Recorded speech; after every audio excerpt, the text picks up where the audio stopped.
Mimi hapa haswa nimekuja kufuata vyeti vya watoto. Mwanzoni nilikuwa nafikiria kwenda mpaka wilayani, kidogo ilikuwa inahitaji safari karefu. Ila baada ya kupata hii huduma ya Mama Samia kuja mpaka hadi kwenye kata yangu, hasa kwenye kijiji changu, ndani ya muda mfupi sana nikawa nimefanikiwa kuvipata vyeti vyangu vitatu kabisa kama vinavyoonekana hapa.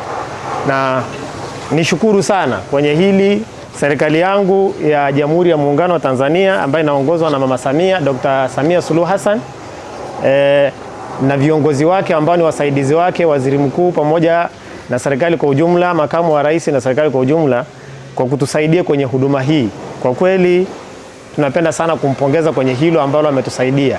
Nikijaribu kuangalia ningesafiri labda kwenda mpaka hadi halmashauri, kwa sababu umbali kutoka hadi halmashauri ni kama kilomita 46 hivi.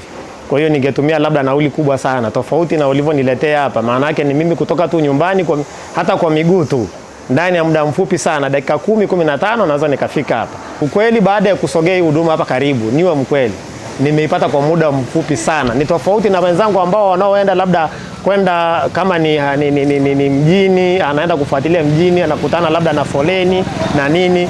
Kwa hiyo niliona hicho kitu kwamba kwa upande wangu kingekuwa ni kero. Kitu ambacho ni kizuri nilichokifurahia ni kuona kwamba imeletwa kwenye sehemu ambapo mimi nilipo kama makazi yangu, na nikaipata kwa muda mfupi sana.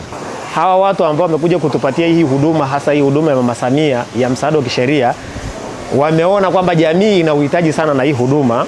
Hilo ni jambo ambalo naweza nikalipongeza. Lakini la pili, kwa uthubutu wao wa kutaka kila mmoja ashiriki akaipata hii huduma, hata huenda ana kero ambayo anaifikiria ni ndogo, kumbe akielekezwa hapa, kumbe ni kero ambayo angeweza kuisikilizwa na akaitatuliwa, ikamsaidia yeye kama yeye au watu kwa ujumla ambao wanamzunguka yeye.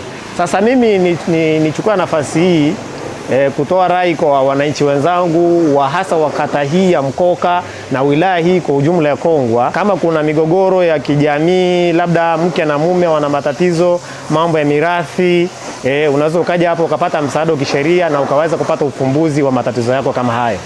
Hii huduma ni ya muhimu sana.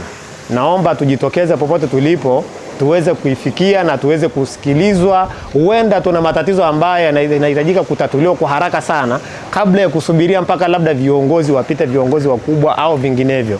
Lakini mimi nipende tu kuwashauri kwamba ni ndani ya muda mfupi sana, huwezi kupoteza muda wako. Unaweza ukasema una shughuli nyingi za kufanya, ni ndani ya muda mfupi sana unaweza kusikilizwa na kutatuliwa tatizo lako ambalo lilikuwa kubwa sana.